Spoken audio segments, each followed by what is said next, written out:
We are Emma and Kev. This is our narrowboat home, and these are our dogs Alfie and Molly. These vlogs are a diary of our weekly shenanigans exploring the UK canals. We promise to share the good. That's a little thing to celebrate, I'd say. Yeah. That looked tiny.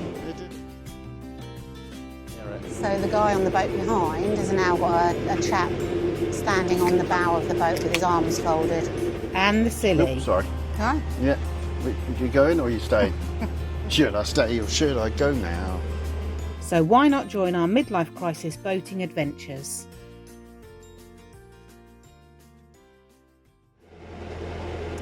Good morning. Morning. As you can see, much nicer day today. Yesterday was horrendous, wasn't it? Yep. Difference 24 hours makes, isn't it? Overnight. It absolutely chucked it down. I mean, we went because it said it was going to be light rain. Wasn't very light, was it? No, it wasn't very light. It was at times, but mostly it was very heavy rain. Very heavy, wet rain. We all had our dry robes on, and which was good because that meant we didn't get wet. But yeah, we didn't film very much because it was just too soggy. So we stayed the night near Calverley Services? Near Calverley Service. Calverley Visitor Moorings. Yep. Just done the services, so we are empty and full of all that we need. And today the plan is we are heading to the Middlewich. Get onto the Middlewich. We need to get to Venetian Marina. Phil and Marianne want some diesel. Phil and Marianne are up ahead of us. But yeah, so we stopped and got diesel yesterday. And today, nice day. It's supposed to be rubbish this afternoon. So we are making a belt for the Middlewich. Kev reckons it's going to rain at 2 o'clock, but that rain happens to coincide with a football match that he wants to watch. But it's going to rain at 2. The weather is on his side Look today. at that black cloud up there, look, see? That'll be here by 2 o'clock. We may be moored up before 2 o'clock. They want to get diesel at Venetian and then find somewhere shortly after, which we've yet to decide whether we're going to do the same or we're going to carry on a bit. We may carry on, mightn't we? May not. That's one of your lovely decisive statements. It is, there. yes. Might not, maybe. Might not. Not quite sure. Should do, shouldn't do. Would do, wouldn't do. We want to try and get to the Middlewich village. So we'll see how far we get. We will either stop before Middlewich in the middle of nowhere for one night and then head to Middlewich first thing tomorrow morning, or we will press on and go all the way. Whatever happens, you're coming with us. Either way, we're definitely stopping, getting onto the Middlewich today. Did you say either way we're definitely stopping? No, we're definitely getting onto the Middlewich today. Okay. Yeah, so come along. So we're not far from the Middlewich branch, but I have a boat behind me who, if he gets much closer, is going to be in the engine bay. But we're going past more boats, and I'm not sure he likes the speed that Phil's going and I'm going. But this guy seems to want to keep going fast past more boats, so we're slowing him down. A little bit intimidating, but I'm not going to be pushed out there, and I'm certainly not pulling over, just so we can fly past. We're turning left in a minute on the Middlewich, so he either follows us onto that or he can wait. Right, we're at the turn now for the Middlewich. Phil and Marianne are just going round. Beautifully, I may add, I think. I'm going to sit on my crumpet in a minute, I think, love. Don't sit on your crumpet. It will not. I think I've cocked this turn up, I must admit. It won't end well. I've gone too tight. Oh, shit.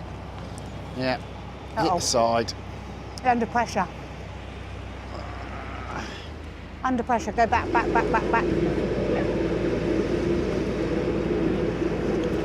I think you're all right, actually. Hard turn. I mean, it's an unconventional way of doing it, but it works. Around the corner, right? He hadn't dunked anything. No, and I'm round the corner. You towing that boat behind you? Anybody else had a really bolshy boat pushing them along the canal? Can you film? This guy behind us is literally right up our arse and now he's coming around on the right-hand side. There's a bridge coming up. Marianne and Phil are in front of us, and there's boats to the right of us. It's being really, really aggressive and obnoxious. There's just no need. If you're in a rush, you know, don't buy a narrowboat. So, yeah. Did you hear that? He's just floored it. Complete arsehole. He's now floored his boats. I think he thinks he's going to come past us on the outside. See what happens. I'm going to carry on filming.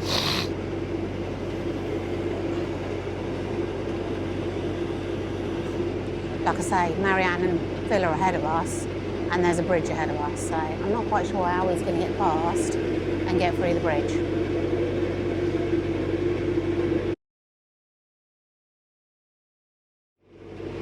He's just floored it again, I can hear it. So the guy on the boat behind has now got a chap standing on the bow of the boat with his arms folded, all aggressively. Just don't get it, really. We're anticipating that at some point he's going to try and overtake us. So, see what happens. There's a winding hole coming up, but there's a lock ahead, and, you know, it's not a race to see who gets there first. It's a let's be polite and let's be civil and take our turns. It's not like we're not going at a reasonable speed. We're not in tickover. A little bit of boat rage on the Middlewich Canal. And I don't think this boat behind has got a chance to overtake now, because actually there are boats either side. There's a boat coming towards us. So the gap is too small. So let's see if there's a little bit of boat rage at the lock, see if it says anything to us. I mean, what can he say? First lock of the day. We've left the intimidating boat back up there. He was definitely trying to overtake me at some point, just so he could get to the lock first. I obviously had other plans for that. There was no way I was being intimidated, so I just floored Ripple and I left him nowhere to go. At one point, his bow was up here, trying to overtake me. But it's quite nice, again, doing single locks. No smashing about, banging around. And I forgot we're going down rather than up. So that's always quite good. And literally, that's 2 minutes, the girls got the gates open. We shall leave them to deal with the lock and set it and everything themselves. Right, we'll see you later.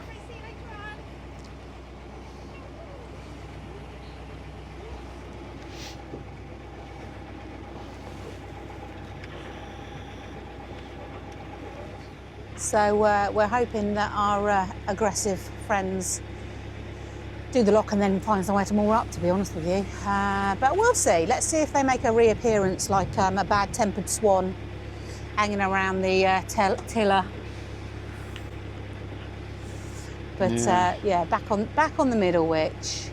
We did this in one day, which is pretty much what we're going to do today, I think. Last year, didn't we? Yeah, straight up and in one day straight now. up and in. I mean, there are some beautiful moorings along here, and in the summer, I would imagine it would be a fantastic place to be because they had benches, yeah, didn't they? did. They had like Barbecue picnic spots, areas, barbecue yeah. places. Yeah. So really lovely place to be in the summer. But the towpath is going to be horrendous. Although that one doesn't look too bad, but I would imagine it's going to be horrendous. We've had so much water. I mean, there's a big pool of water that shouldn't be in that field. No. So no. I'm guessing the towpath is quite soggy, and I think because we've got the choice, we are planning to kind of hop between good towpaths. Yes. You know, we haven't got to be anywhere specifically just yet. So looking for a good towpath where we don't spend hours cleaning the dog's paws, you know, sorting out muddy boots is going to be a good place to be. I mean, that is the biggest bugbear for me living on a boat. What's that? The mud. Oh, in winter, the mud's bloody horrible. You know, everything else on a boat, you know, the challenges doesn't bother me at all. We got a really nice hardwood floor, haven't we? And all through winter, it's just muddy. No matter how much you sweep it, mop it, it's just never great. Yeah, absolutely. It comes up beautifully, but yeah, you just have to be on it. I was just saying, the towpaths being as muddy as they are, what's quite funny is watching people walk along the towpath. You know, people have decided to go take their dogs out for a walk. There's a couple up here, and the way you have to walk along the towpath is very, very carefully, because it's quite slippy, slidey. And it was no different for these guys. Some places are all right, but some places are really dodgy. And also, you also do a bit of a zigzag. It's just quite comical to watch. I mean, don't get me wrong, I do exactly the same. Yesterday, when I was walking between locks in the pouring rain, I nearly fell over about 3 times. But there is a couple walking along, very carefully walking along the towpath up here. Kev reckons you have to walk like a penguin. Is that what they say? That's what Marianne told me this morning. I think she just wanted you to No, walk this like is a penguin. NHS guidance apparently for Oh. you walk like that What, if it's muddy or if if you're... it's icy and muddy. Ah, apparently. there you go. Do the penguin. Do the penguin apparently. That's what Marianne told me. She may have been winding me up to see if I'd actually do it. I don't know. Oh, here he comes. Oh, is our friend approaching? So this is the first time Em's done a very narrow bridge. Now we're back on a skinny canal. It looks tiny, And the she's gap. like, this is tiny. This is tiny. The gap Where are is you so gonna fit? small. It does look a very small How am I gap. your side? I You're- think it's smaller than the average small gap. You're fine my side. Okay. If you just hold this line, you're absolutely Yeah, I'm just fine. perfect this If side you've as well. got enough your side, you've got enough my side. It's very tiny. Problem is though. with a lot of the canals and bridges and walkovers and everything is the hedgerow just grows up all around it, and it's devastating when you've probably got a brand new boat that's brand new painted, because it all just scratches. And you can see we haven't got a lot this side. We've got enough room, it's more than enough room to get through, but she's probably only got an inch, no Emma, that side. That's a little thing to celebrate, I'd say. Yeah, That looked tiny. it did look very thin, I must admit. Look at it. That's like, that's about the size of a lock, you that can is. see on the concrete where people have donked it and gone bonk. And it's like, Didn't oh. touch the sides. No, you didn't.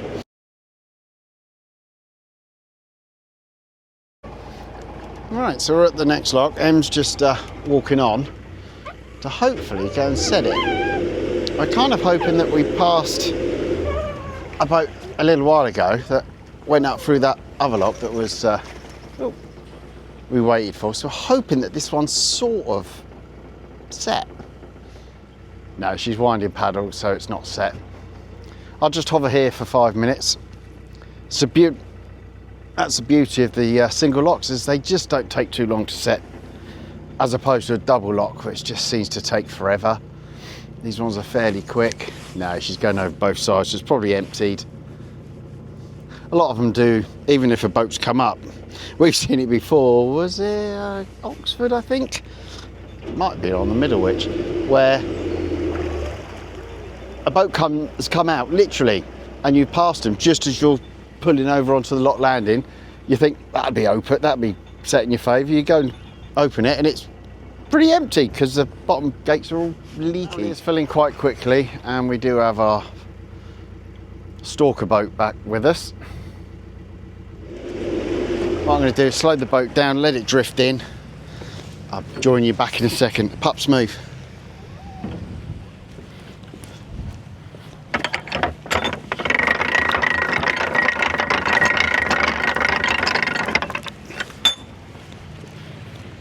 Plops, move.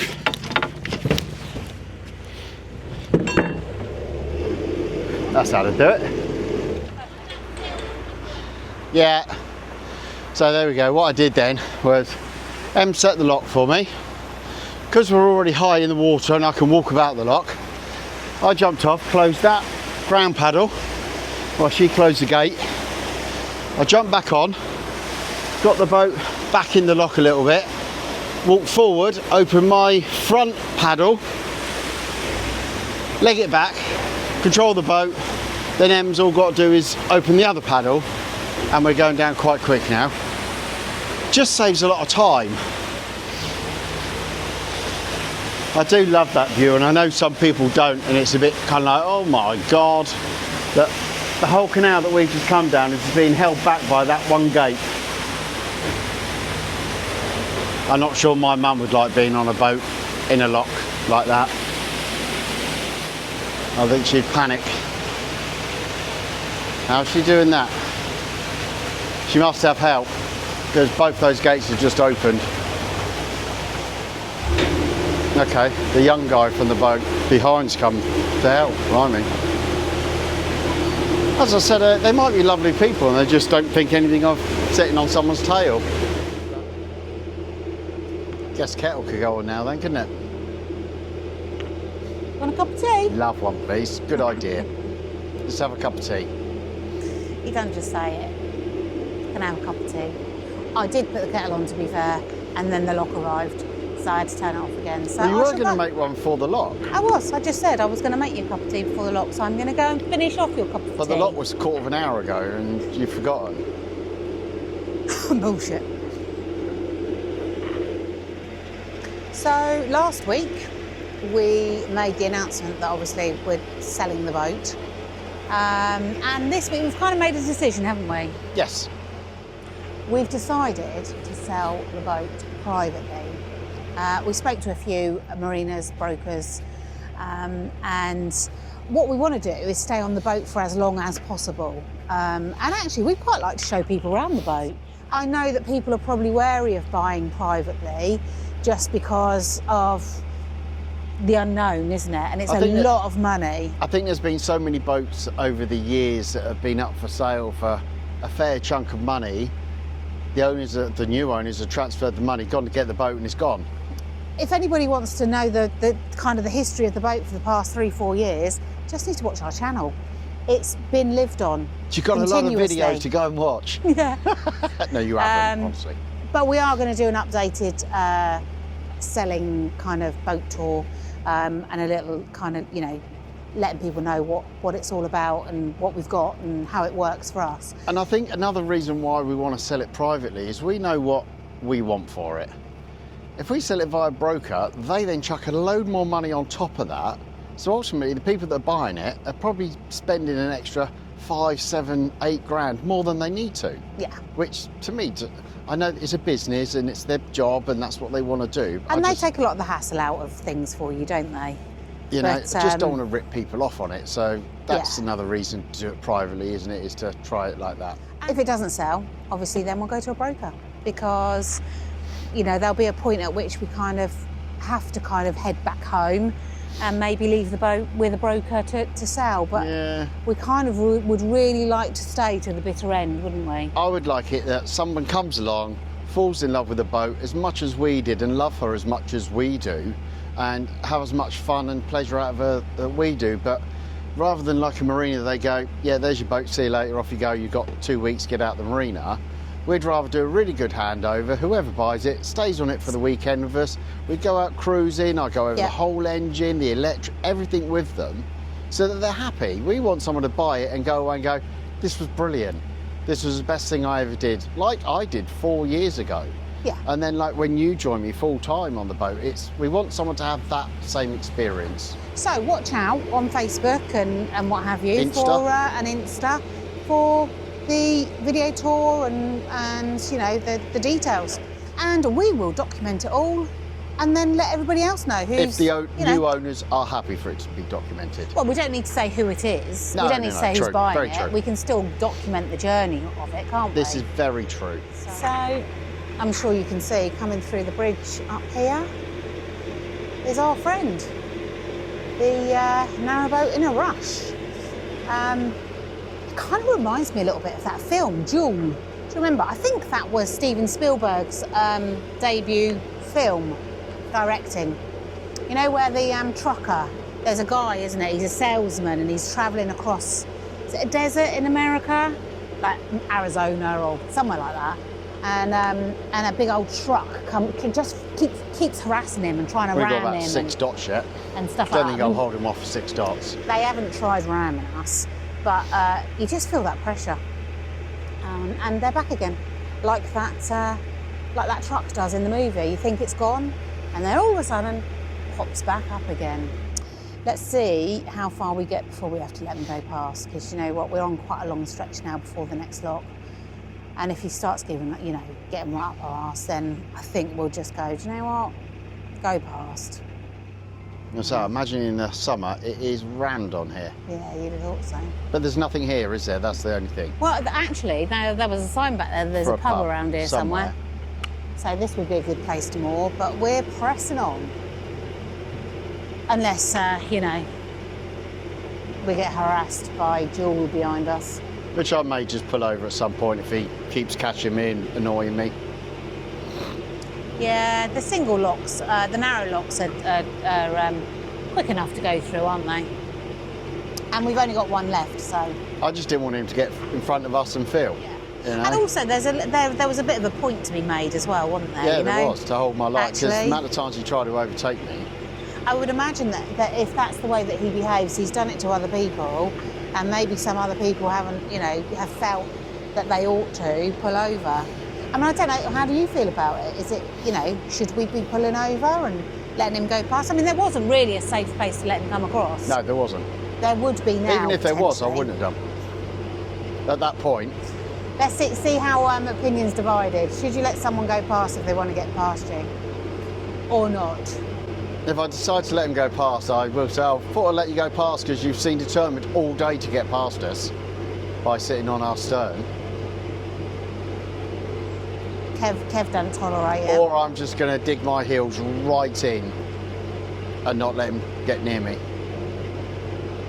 Kev is one of those people on the motorway when, you know, when you've got signs on the motorway that say that the outside lane's closing, and it gives you a certain amount of time, you know, I don't know, 500 metres or what have you. So we'll get over, and then when we get down towards it, all the people that are zooming past, Kev won't let them in. I know you're meant to filter in. But if the signs are up, The signs are up saying 500 metres, filter in. Don't leave it to the last 5 metres to try and push in front of me, because that ain't happening. I'd rather write my car off than let you in. So, yeah, get in the lane in ample time. I mean, he doesn't have road rage, but he does like to play a little game sometimes with the cars. Yeah. On the when we go home, it's the A34 junction, isn't it, off of the I love that one. M40. So the M40, it tells you it's a mile. Mile and or it 2 miles. says that there's often queues at the junction because a lot of people come off the M40 onto the A34. And so you get over, you're ready to come off, and then literally people zoom along. You're in traffic, people zoom along and then try and push their way in. And then they're holding up the traffic in that lane as well, aren't they? Well, Kev's done it before. I think it's happened maybe twice. Twice I've got someone to keep Twice where he's kind of stuck to his guns and stayed in the outside lane, and the person has had to carry on going to the next junction. going. If you can't get in the correct lane when you have a mile's worth of notice, then you shouldn't be driving, you're a dickhead, as far as I'm concerned. So I have stuck to my guns on the outside lane, and I've pushed 2 cars along to carry on down the M4. Tough luck. Should have been more prepared. Just don't leave it to the last minute. If you see us in a car, don't leave it to the last minute to come off the junction, because Kev will be an awkward bugger. So old Jewel behind us, I don't know what it's called, I'm just calling it Jewel because that was the name of the film. They've got a massive wake going on, so they are absolutely caning it. Now we are just coming up to a boat moored on the left, and then there is a bridge, so we can't let them past, even if we wanted to. We rarely go super fast. We certainly never do full throttle, do we? No. Didn't even do that on the rivers. Well, you wash away the banks and stuff, and that's when you do end up with disasters like what happened at Christmas, you know, and things, breaches You erode and the what have you. You erode the bank, it's not good for the wildlife. And at the end of the day, people's chains, it rips their pins out. at the end of the day, if you own a narrowboat, you don't expect to be rushing anywhere. What you do have is buckets of patience. Nobody's told the guy behind that. I don't know whether he's bought it new and didn't realise that life was quite so slow. He's been used to life in the fast lane. Or maybe he's driving it like he stole it, because he did. I'm not casting any aspersions. We need some like creepy horror music. Is what we need. Here it comes. Here comes the truck of doom. He's coming to get us. So we're going through a bridge. There's another bridge straight ahead. Whether or not he's got space to overtake us, I don't know. Let's see what happens. Kev's decided that we're just gonna pull over, let him go past. I was going to wave him past. Because it's just Go not worth it. Seen you being in a hurry. Just being Fucking idiots. so fucking aggressive. Sorry for the use of the F-bomb there, but it is annoying. You can hear his engine. He's proper going for it. Can you hear his engine? Jeez. Don't buy a second-hand boat from this guy.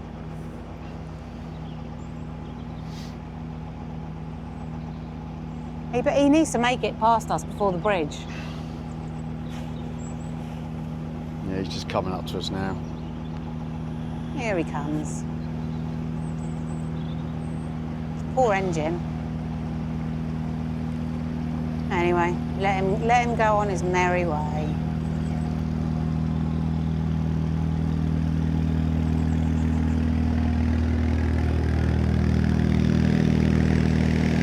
Look at the wake on that. There's no markings on that boat, so He's I don't know what actually it's pulling us don't know towards what it. it's called. Yeah, he's going so fast. He's actually pulling the front of our boat right across towards him. Dickheads. I mean, you can hear the wake I slapping can see up the wake. against It was the bank. like a cruiser going down a river. Ridiculous. The wake they're causing. Absolutely no need for it. Absolute morons.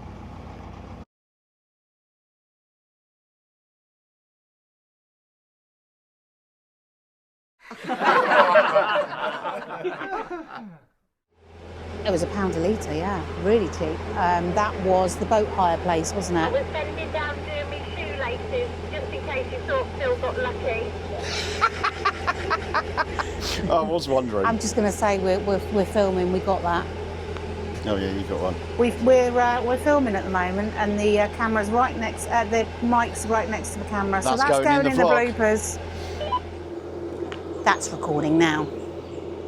Just a whole bit to camera, and it wasn't recording. Oh, what is that? Oh, I thought that was a little duckling. Then it wasn't. It's an upside down Pepsi bottle, cherry Pepsi Max bottle, something like that. They look like a little duckling going dun dun dun dun dun. There's only a certain amount of boredom you can deal with, isn't there? Me and a falling in lock. Actually, look at the little elephant on there. You say I'm easily distracted. Let's hope they get wherever they need to go as quick as they need to get there. Hope they sink. I don't know about that, but So now what I'm going to do let's is go right I'm up going to his sit arse. right up his arse. Nope, sorry. All right. Yeah. You going or are you staying? Should I stay or should I go now?